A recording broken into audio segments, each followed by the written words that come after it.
नमस्कार दोस्तों, मैं डॉक्टर अरविंद भारद्वाज सृष्टि क्लिनिक आज चिकित्सा में आपका स्वागत करता हूं। दोस्तों, आज हम बात करेंगे आहार पार्ट 2 की।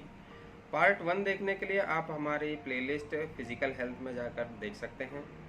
तो आज की इस वीडियो का टॉपिक है कि हम भोजन को कैसे करें, कैसे स्थान पर बैठ के करें, कितनी मात्रा में करें और कब करें।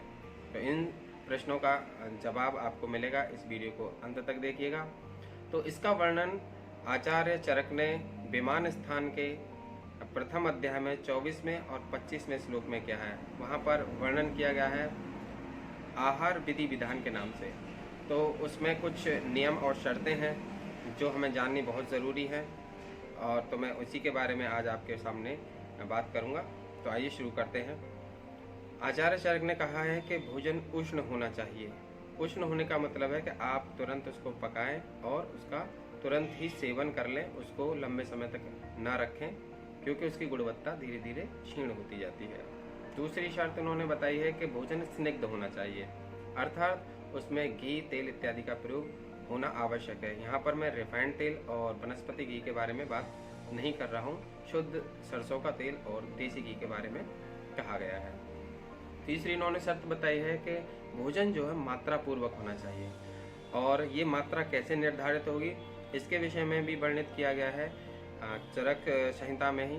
सूत्र स्थान के 5वें अध्याय के 3रे श्लोक में वहाँ पे लिखा हुआ है आहार मात्रा पुनर्अग्नि बल आपेक्षणी, अर्थात जो हमारी भोजन की मात्रा है वो हमारी अग्नि यानी कि जठरा अग्नि पर निर्भर करती है, अर्थात उसके बल पर निर्भर करती है।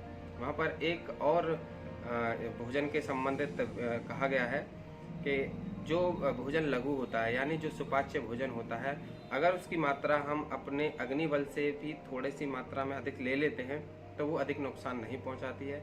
जबकि अगर हम गुरु भोजन, जो ऐसा भोजन जो लंबे समय में पचता है, अगर उसकी हमने थोड़ी सी मात्रा अधिक ले ली तो उससे अधिक नुकसान होता है।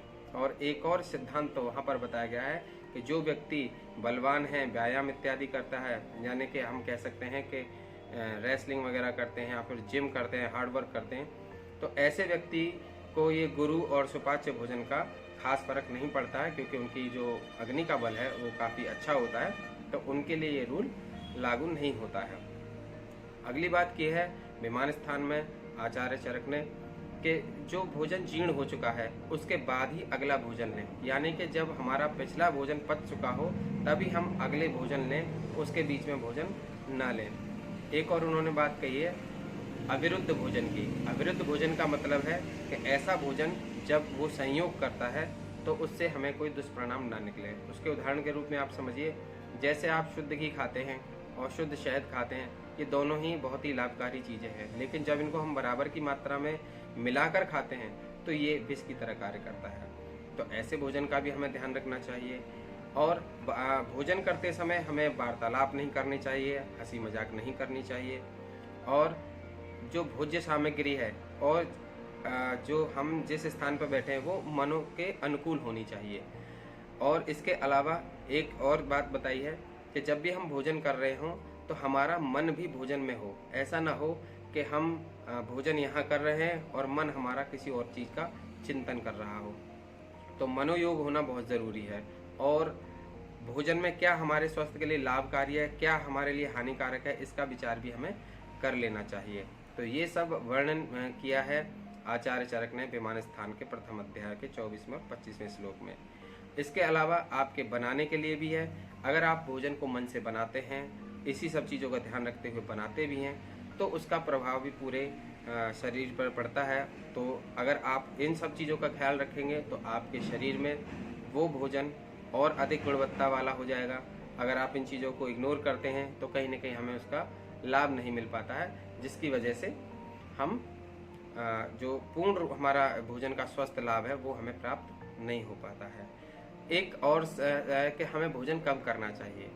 तो बेसिकली ये है कि अगर हमारी सर्केडियन साइकिल यानी कि हमारी 24 घंटे की जो शरीर की रिदम होती है, अगर हम उसके अनुसार कहें आपसे, तो भोजन सुबह के समय हो सकता है, दोपहर के समय हो सकता है, शाम के समय हो सकता है, और सुबह शाम में भी भोजन किया जा सकता है।